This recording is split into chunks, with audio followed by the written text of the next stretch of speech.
I wish to thank you, Your Excellency, President Nana Akufo-Addo, for hosting these annual meetings of the African Development Bank Group in this beautiful city of Accra. I know that you launched the Year of Return for people of African origin to return to Ghana, which has been quite successful. Well, today, Mr. President, you have so many participants from across Africa, from across the world, for these annual meetings.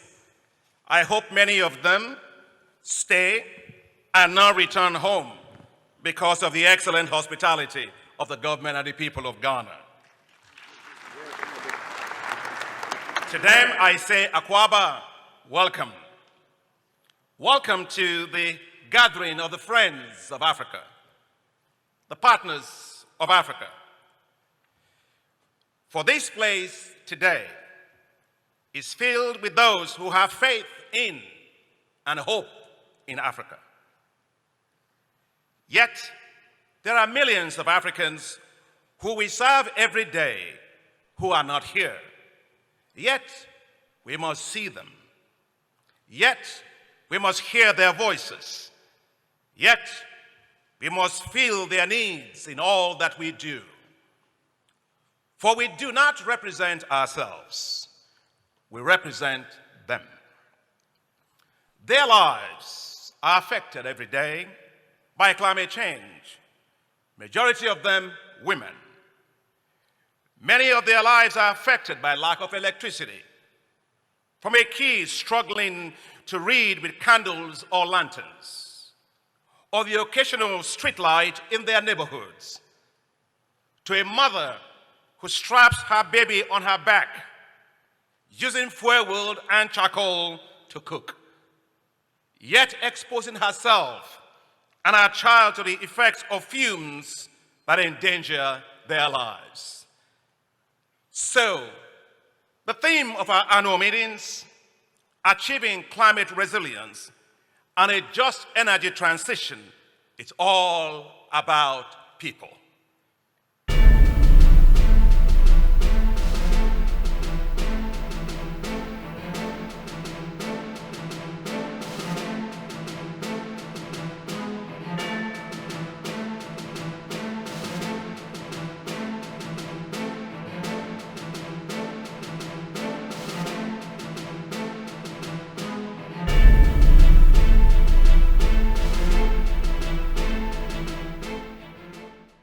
President Akufo-Addo setting the tone of the 57th annual meetings of the Board of Governors of the African Development Bank and the 48 meetings of the African Development Fund.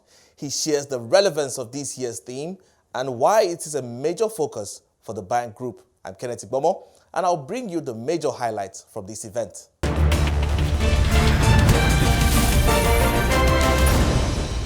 Now, this year's meetings is coming at a time where the world is still reeling from the impact of the COVID-19 pandemic, while geopolitical tensions in Eastern Europe is also posing a new risk for Africa's food security. The chief host of the annual meetings, President Nana Akufo-Addo, and the chairperson of the Board of Governors of the bank group, Finance Minister Ken Ofori-Atta, give their opening remarks. It is my great pleasure to welcome you all to Ghana and to the 57th African Development Bank and 48th African Development Fund annual general meetings. As we say in Ghana, and you've heard it already, Akwaba.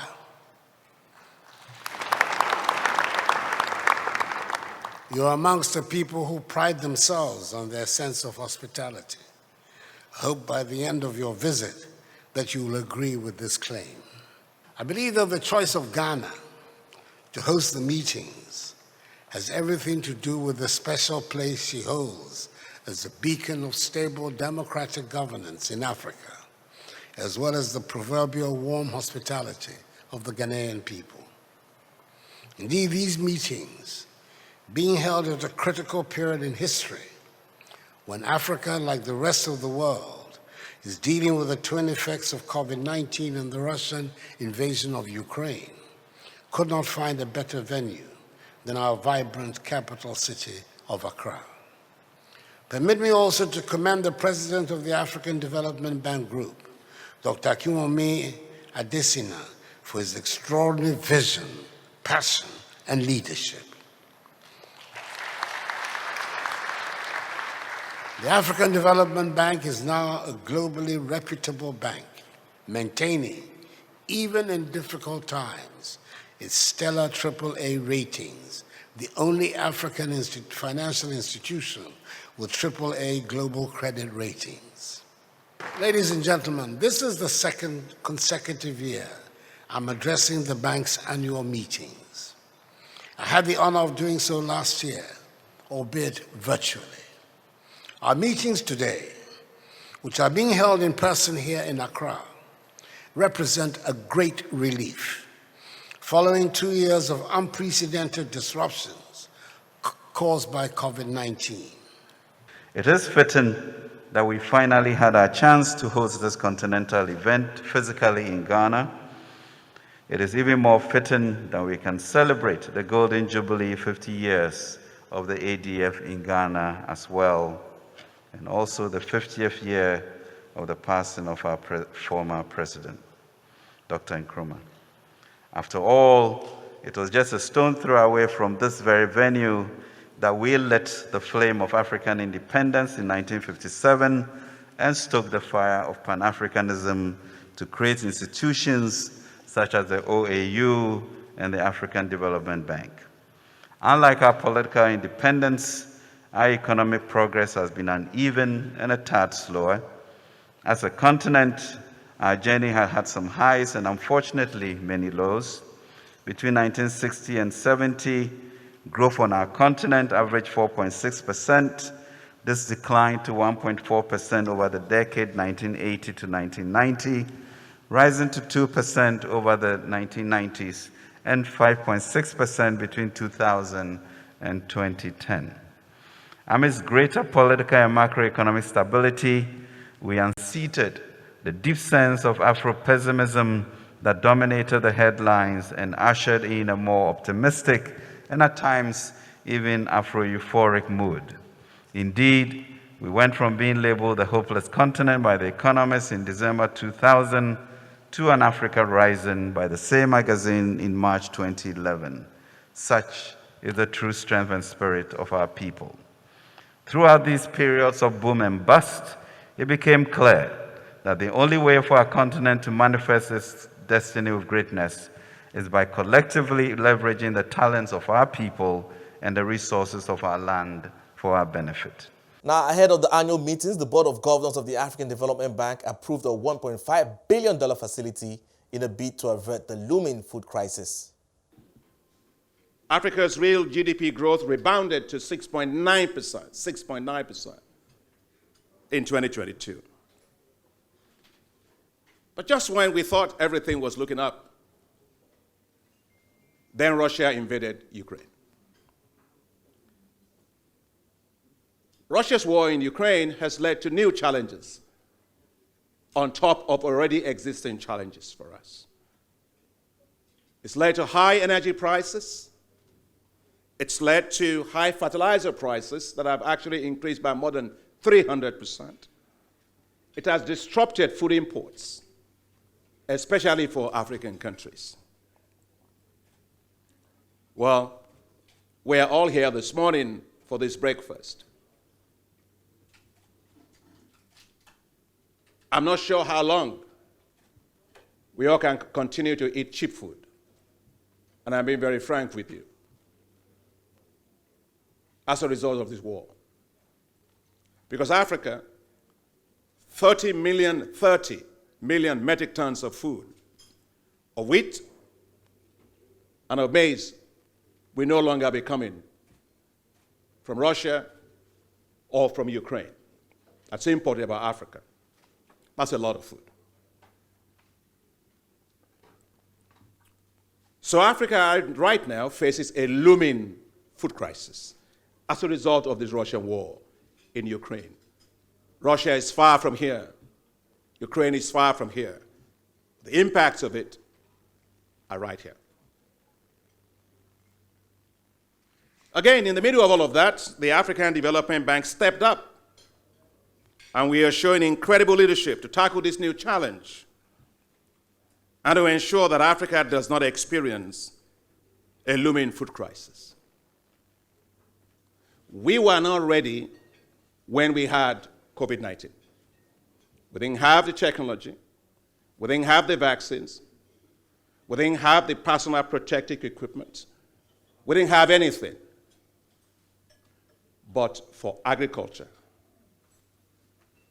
for food, we are fully ready. Africa will not have a food crisis.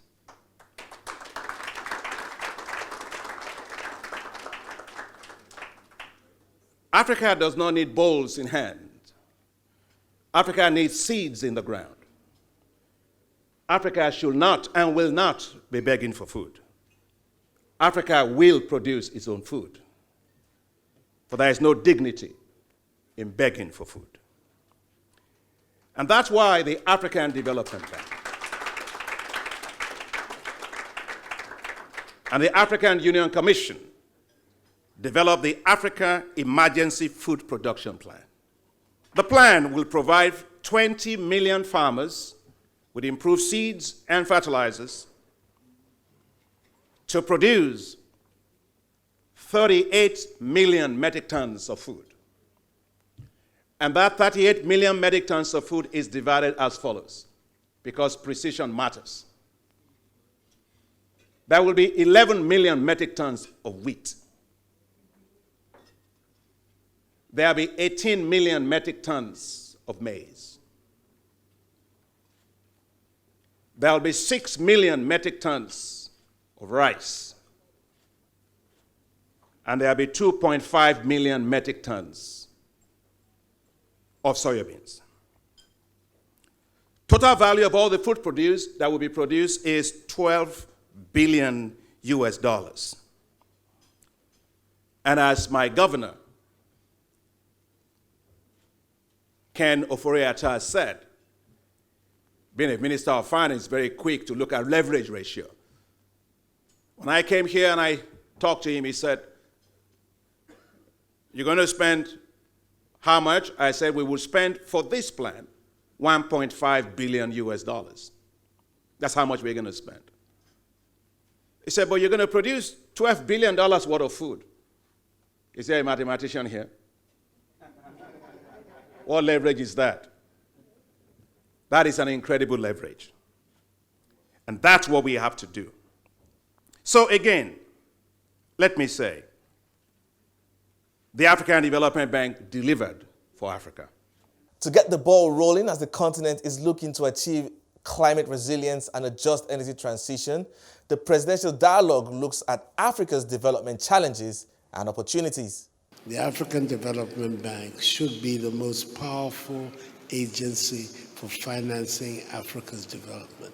I think what I'm hoping will come out of the discussions of these meetings is how that matter can be addressed, how effectively we can move down the line to make sure that the African Development Bank and its concessional in the ADF have access to the huge pool of resources out there in the globe that would enable them to play this primary function of being responsible for the development and the financing of the development of the country.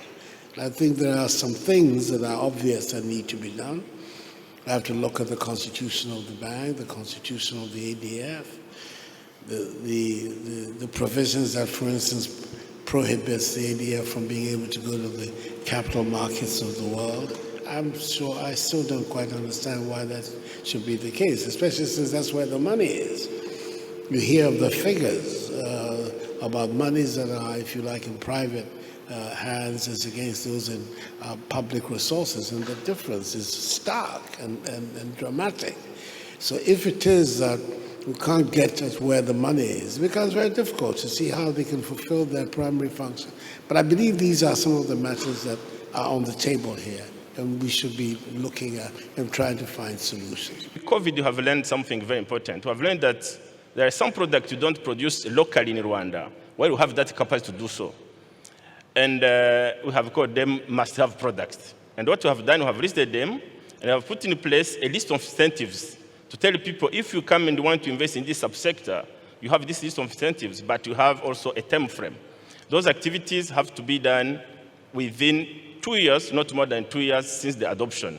And that's a program we call Manufacture and Ability to Recover. And it gives people incentive from tax incentive and non-tax incentives.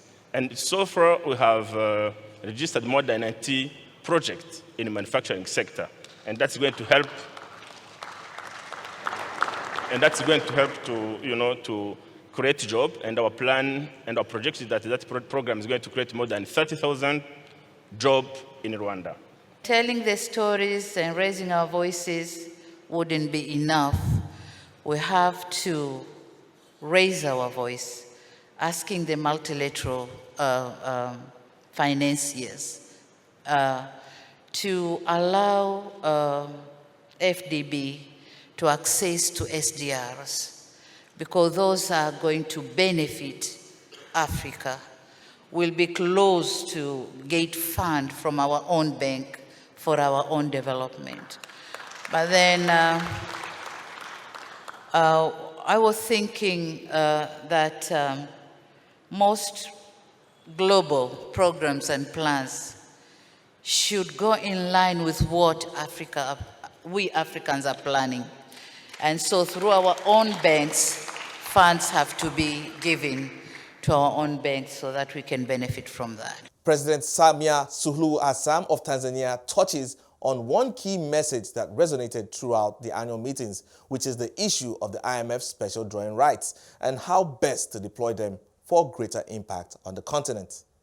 As the world confronted with the COVID-19, with its global effects on all parts of the world, posing the worst economic recession since World War II, developing countries could not cope with the financial challenges posed by the pandemic. With a liquidity crisis and balance of payment difficulties, the global economy simply tanked. Debt increased, and in the case of Africa, debt to GDP ratio skyrocketed north of 70%. The US Secretary for the Treasury, Janet Yellen, took that bold decision to make a big call. It is time to think big to mitigate the impacts of the pandemic on the global economy, especially to expand liquidity and fiscal space for developing countries which were being disproportionately affected. The International Monetary Fund, under the leadership of my dear sister, Kristalina Georgieva, took the bold decision to issue the largest SDRs in its history at $650 billion. However, Africa received just $33 billion of the SDRs. The African Development Bank looks forward to working in partnership strategically with the IMF on the special drawing rights. Our goal is simple: use the SDRs to accelerate Africa's development. Africa can accelerate its development and cope with other challenges such as climate change, debt, insecurity, and the effects of the Russian war in Ukraine on their economies if we better leverage the special drawing rights of the International Monetary Fund. Africa needs to have a reallocation of $100 billion from developed economies as agreed by African heads of state and also as agreed at the Conference of Financing African Economies that was hosted by President Emmanuel Macron of France. The African Union has called for a reallocation of this $100 billion of SDRs to Africa, with a portion of it going through the African Development Bank as a prescribed holder of SDRs. We should use the SDRs in more pragmatic ways to support economies. Providing the SDRs also through the multilateral development banks has several benefits. First, the multilateral development banks can leverage the SDRs. At the African Development Bank, we can leverage those SDRs by a factor of 4 times. So whether it is $20 billion, that is $80 billion. Whichever way you look at it, for leverage, we are a leveraging machine. That's what the MDBs are. We are leveraging machines. Second, the SDRs can be absorbed by the bank as equity, which will expand our lending capacity to countries. Third, the SDRs that is leveraged will be used to provide additional capital and financing for the development banks all across Africa as part of our financing in common in cooperation with the French government and other partners. The SDRs can also be provided as concessional loans to the African Development Fund, and we are in the 16th replenishment of the African Development Fund. So that's a great opportunity to be creative and innovative in how the SDRs are used for that. The African Development Bank is a very close partner and friend of the United Kingdom. We're very proud to currently be the largest donor to the African Development Fund, and we've recently offered to purchase additional shares to increase our own shareholding in the bank. Last year, when the United Kingdom was president of the G7, we championed the largest ever global allocation of IMF SDRs, which we're discussing this morning. It's worth $650 billion. And that was to support countries to respond to the pandemic. And then last July, when the G7 leaders came to the UK, to Carbis Bay and Cornwall, they also agreed a global ambition to channel $100 billion of these new SDRs towards low-income and vulnerable countries. And in October, when the G20 leaders came together, they agreed to the same level of ambition.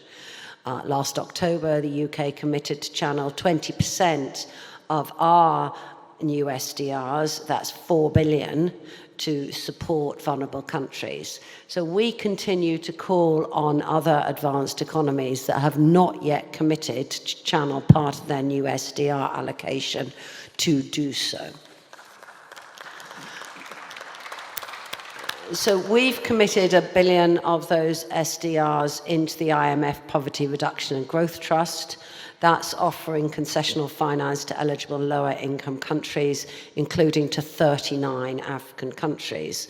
Last month, at the spring meetings in Washington, the Chancellor also announced that the UK will aim to channel $2.5 billion SDRs into the newly created IMF Resilience and Sustainability Trust. That trust will provide affordable long-term financing to low-income countries and vulnerable middle-income countries to address challenges such as climate change, energy security, and pandemic preparedness. And then on top of all of that, as agreed by the G20 finance ministers last year, the UK has been actively exploring the possibility of channeling some SDRs through the multilateral development banks, including the African Development Bank. And so let me be very clear, the UK would like to channel some of our SDRs through the African Development Bank. We really welcome the bank's efforts to develop options for these SDRs, and we'll continue to have many discussions, I know, in the margins of this week's meetings. But for the options to be viable, we and other partners need to design mechanisms that meet our legal requirements for maintaining the reserve asset status of SDRs. And we also want to ensure that they have the largest possible impact on the bank's lending capacity. You know, I've been interacting a lot with the UK government, in particular with one of your instruments, the UKF, for example. And what I found out was that you guys are always open to new ideas. You want to think about it, you want to look at this. You're not going to say, no, we are not used to doing this, therefore we're not going to look at this. And this is absolutely important it's of a paramount importance if we would like to really mobilize more capital for Africa. Africa needs to accelerate its development, as President Adesina said. We cannot do small things every year and take 100 years to do something that we should do in 10 years' time. Because at this current pace, we'll be here in 30 years' time talking about the same things. We need to front-load the investments. We need to accelerate Africa's development. And the means are there, the resources are there, and the world has showed it. The world showed that to us during COVID. More than $20 trillion was mobilized just like this. $20 trillion. Why? Because the world faced a major challenge. Everybody got together. The political will was there because it was going to affect us today, and we find the solution. So if there is a will, there will be always a way. Well, you know, the international financial community led by the IMF had come to a historic decision to of course, release $650 billion of SDRs. It's never happened before. That came out during the COVID difficulties, but now we have other difficulties that are making it even more important to have those special resources flow in a manner that will actually have reach in good time, right? Because resourcing is important, but the flow of it is just as important, right? You need to get the resources to get to those various jurisdictions that typically, you know, have difficulties in accessing other types of resources. So I think efficiency, timing, speed, these are critical aspects of the discussions that are happening here at the annual meetings of the African Development Bank. And the whole idea is to ensure that the African Development Bank can be a champion for the continent, to actually help unlock some of that special funding for other intermediaries, other role players in the continent that can help the funding to get to where it needs to be in good time. I've been actually one of the few MDBs that have been beating the drum around the SDRs. It's the largest, allocation of SDRs in history, 650 billion. And most of it is going to countries who, to be fair, don't need it. Okay, and very little is coming to Africa. We understand the constraints associated with reallocating those SDRs, and we've put in a lot of effort into saying there is a way to bridge that gap, and there are structures that we could deploy in order to actually specifically redeploy these SDRs to MDBs. Why MDBs in particular? Precisely because we can leverage these MDBs that I think, somebody like the IMF, who's a great partner, by the way, cannot do, because that's not their business. That's not their primary business. Our primary business is raising capital from, financial markets and deploying it for development. So this is what we are proposing. We've been talking about it now, since the SDRs were issued. And I think the call from the minister, Amadou Hott in particular, and the Minister of Finance here in Ghana, to say that we need to have a declaration, we need to make a commitment to moving forward on this. I think the time is now. At the launch of the African Economic Outlook, President of the African Development Bank, Akufo-Addo, says the continent needs a lot more financing to tackle the impact of climate change with a new perspective. The real GDP growth of Africa recovered to 6.9% in 2021. As trade and tourism resumed, commodity prices increased, and due to the increased consumption and investment. This is good news, in fact, great news. Although the growth now seems to have been tempered again due to the heightened global uncertainties because of Russia's war in Ukraine, which has rocked global commodity and financial markets yet again. The African Economic Outlook also focuses on the issue of climate change and the just energy transition, which form the theme of the annual meetings of the African Development Bank. The report shows that Africa needs a lot more financing to tackle climate change, but he came at it from a different perspective, or let me say, a new perspective. The global community has for many years been clamoring, and more recently at the COP26 in Glasgow, for developed countries to pay up on the $100 billion promised for developing countries on climate finance. The African Economic Outlook takes a very innovative modeling approach based on what I could call denied gains in Africa in terms of economic growth due to developed economies' carbon-intensive growth trajectories over decades and the wealth creation pathways, and goes on to show that indeed Africa has an allocative carbon credit of up to $4.8 trillion by 2050. That would mean that Africa is owed $173 billion annually between this year and 2050. It's a lot higher than the $18 billion that Africa got in terms of climate finance. You see the difference. It's a far cry from the financing Africa is getting today. You will find the report to be very illuminating, with excellent analytical and modeling works, used to make a very clear case for what the authors call carbon headroom for African economies to be able to grow. A very interesting and very novel concept. It's already gathered in this conference, climate change is an existential threat for Africa. Africa has contributed little to the global climate emissions, and Africa is suffering the most from climate change.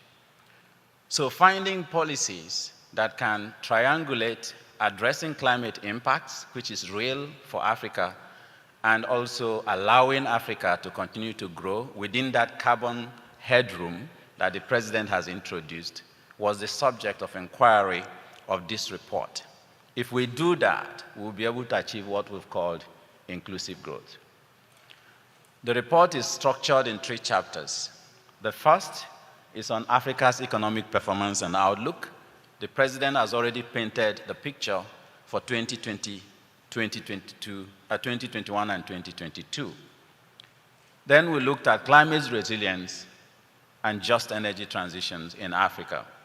The innovation here is that we have always been talking about climate resilience and meeting the global climate commitments. But we also know that the Sustainable Development Goals has as a key goal universal access to energy.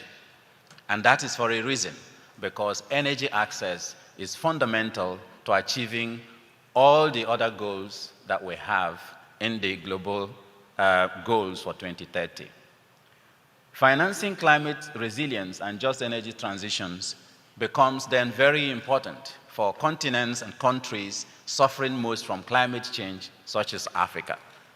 So this report is supposed to bring all this together and see where we can find the innovations and practices to be able to achieve that inclusive growth, triangulating the need to grow our economies, the need to be climate resilient, reduce emissions and adapt to climate change, and also the need to be able to find the financing required to reduce the impacts of climate on society.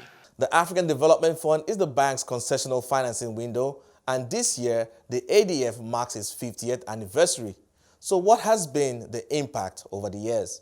The ADF has produced tremendous development results for the continent over the past 50 years. It's been a critical partner for the United States and for other donors who want to come and be partners in Africa on an African-led vision for stable, sustainable growth.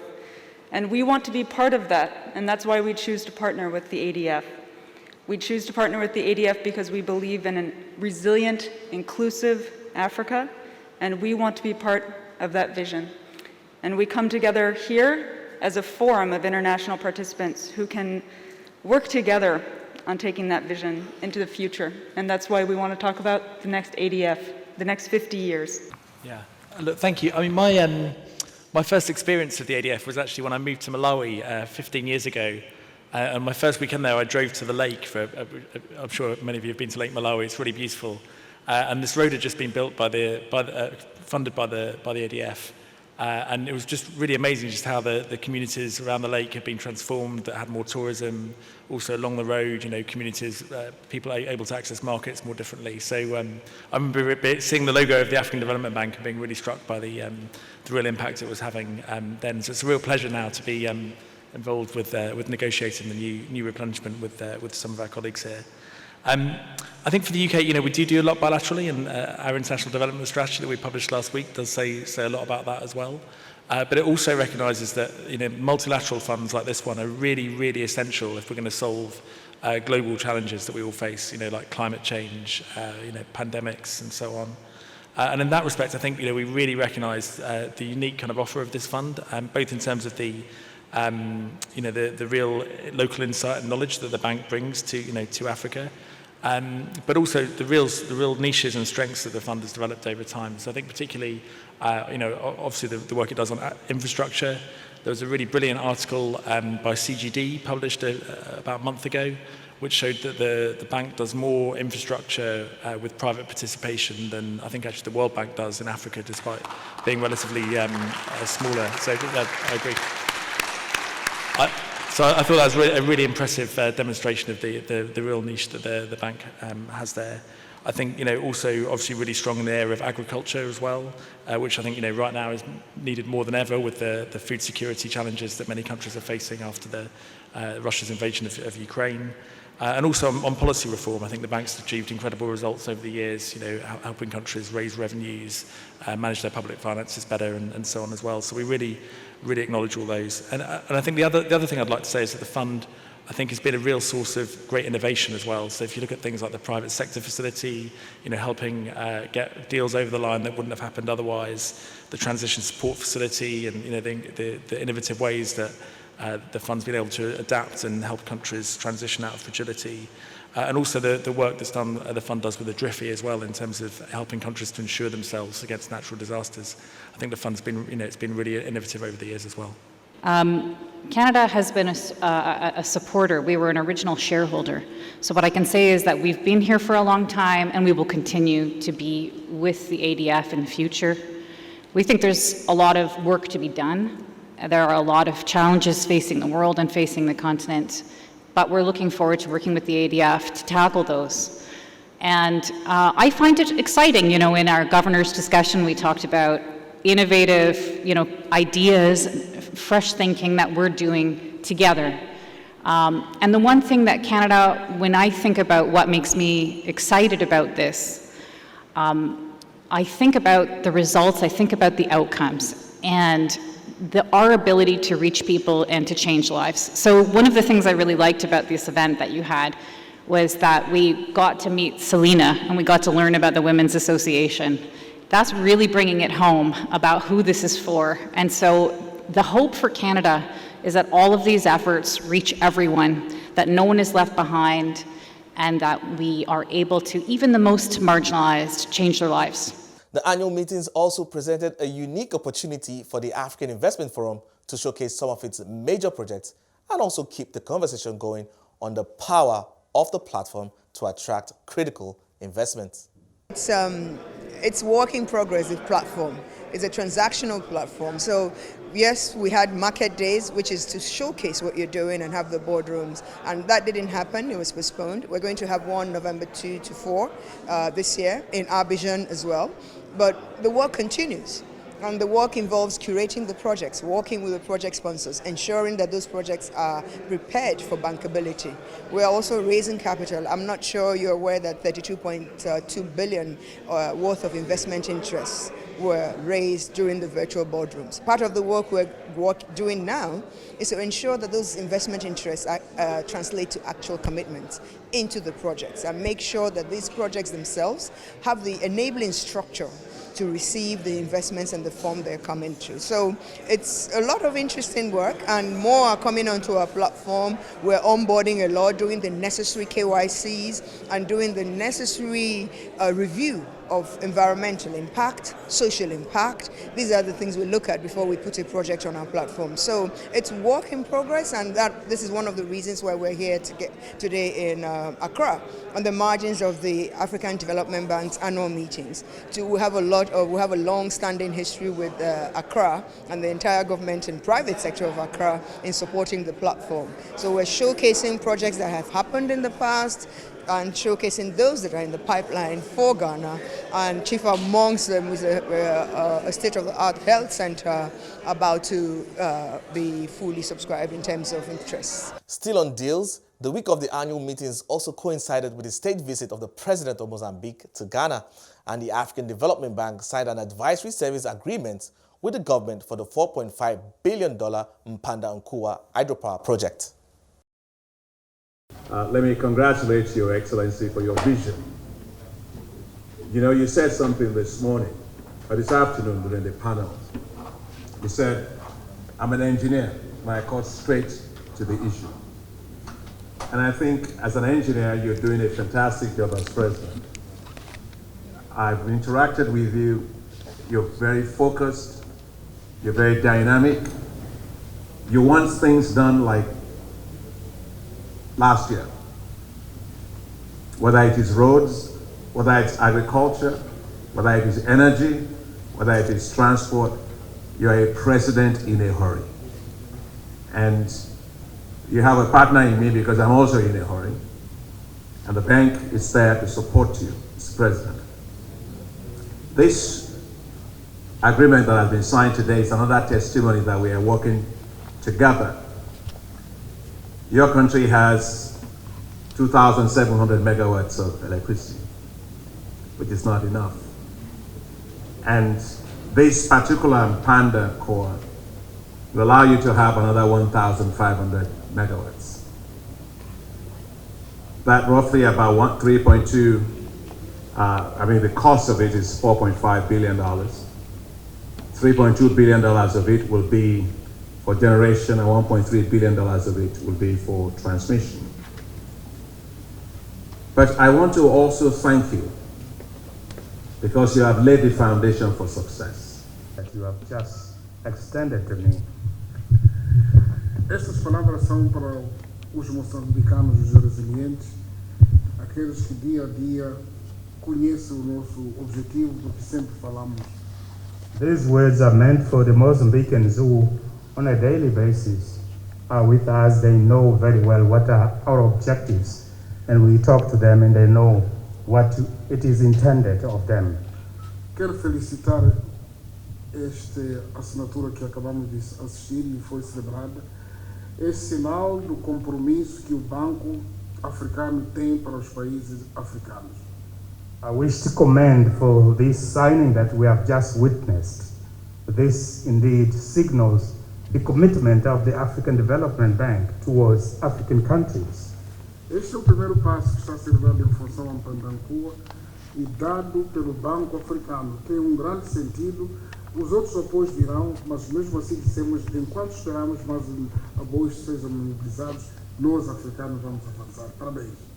This is the first step for the construction of Mpanda-Nkuwa hydropower project, which is being done by the African Development Bank, by an African bank. We've started, and let's move on. Others who may want to support and bring other resources will find us on the way while we are moving with the African Development Bank. And we are very proud of you.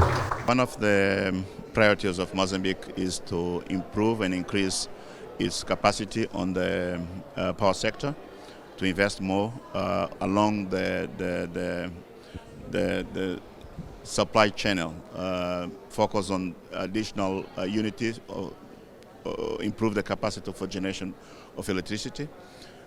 We aim to increase at least 600 megawatt up to 2024. One of the major unity will be a 450 megawatt project at Teman based on gas-fired, which is under construction, started 2 months ago. It is one of the least cost projects in the region. And it will provide energy to Mozambique, but also able to provide power to the region. As part of the project, we are also implementing a new backbone, transmission backbone, that will connect south to the region, a 400 kV system. The initial like 6,000 kilometers will be construction as part of the project. In the medium long term, one of the, according to our electricity master plan, one of the least cost project at the regional level is the Mempandankua. It's a hydro project downstream from Kaurabasa, which will be generated 1,500 megawatts. As part of the project, the government have mandated both EDM, the national utility, and HCB to start the process of structure the project. We engage with the private sector, and the bid have been put in place in order to select a strategic partner.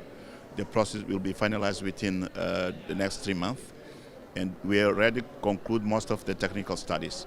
And from this agreement, we are getting technical assistance from African Development Bank in order to support all the review of the technical studies, the preparation of the bidding process, and also the structure of the financial component of the project.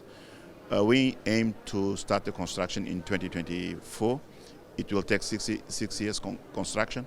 It will be one of the projects that will serve the region in a medium-long term from the 2028. At the closing press conference, I asked President Akufo-Addo about the bank's plan to help countries in their energy transition journey. My question is more around the work you're doing to support countries on the just transition. You've given the example of South Africa and how you're going to be working with the G7 to spearhead some of this financing here, and how your model is going to help them achieve this without debt. And I'm curious if this is the model you're going to be using for other countries, or if it's a case of different strokes for different folks. Kenneth, CNBC Africa, what model will you use for the joint energy transition, whether it's the same model? Well, look, what we're trying to do is this. Let me first tell you some of the things we are going to do for South Africa, even beyond the Just Energy Transition Facility. We are giving $500,000 to the government Ministry of Finance to develop the to strengthen the committee that the President Ramaphosa set up to develop the, what is the name? Is it Presidential Council on what? Yeah, Climate Change Task Team. In addition, we will provide $5 million to the government of South Africa to allow them to actually develop the plan. In addition to that, the main utility in South Africa is Eskom. Eskom has its own Just Energy Transition program. The African Development Bank has committed that we will provide, of course, to be approved by our board, subject to our board approval, $400 million to Eskom to do development of renewable energy, to also do the development of battery storage systems. So those are things that we are going to do. But in addition to that, the African Development Bank plans to establish Just Energy Transition Facility within the bank. It's not South Africa-centric.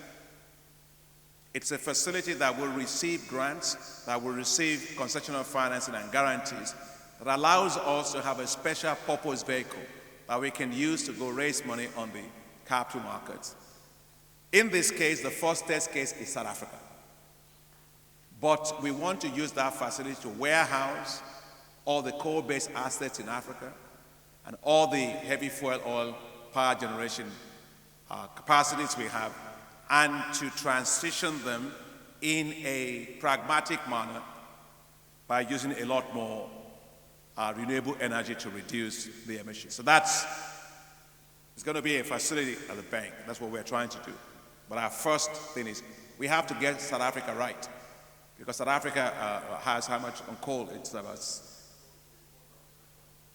44,000 megawatts of coal, so it's very important. But as I have said, South Africa, Mpumalanga, where's the area? Is it Mpumalanga?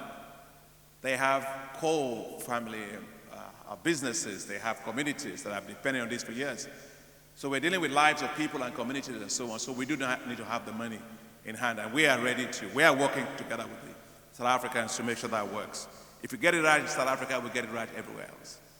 It was quite an eventful week, and to cap it all, delegates adopted the Accra Declaration, which encapsulates the decisions arrived at by the Board of Governors, which include the endorsement of the bank group's strategic outlook for the next 10 years, which is to build a prosperous Africa based on inclusive growth and sustainable development. I'll leave you with some scenes from the annual meetings and look forward to next year's meetings in Sharm el-Sheikh in Egypt in May next year. I'm Kenneth Igbomo. Thanks for watching.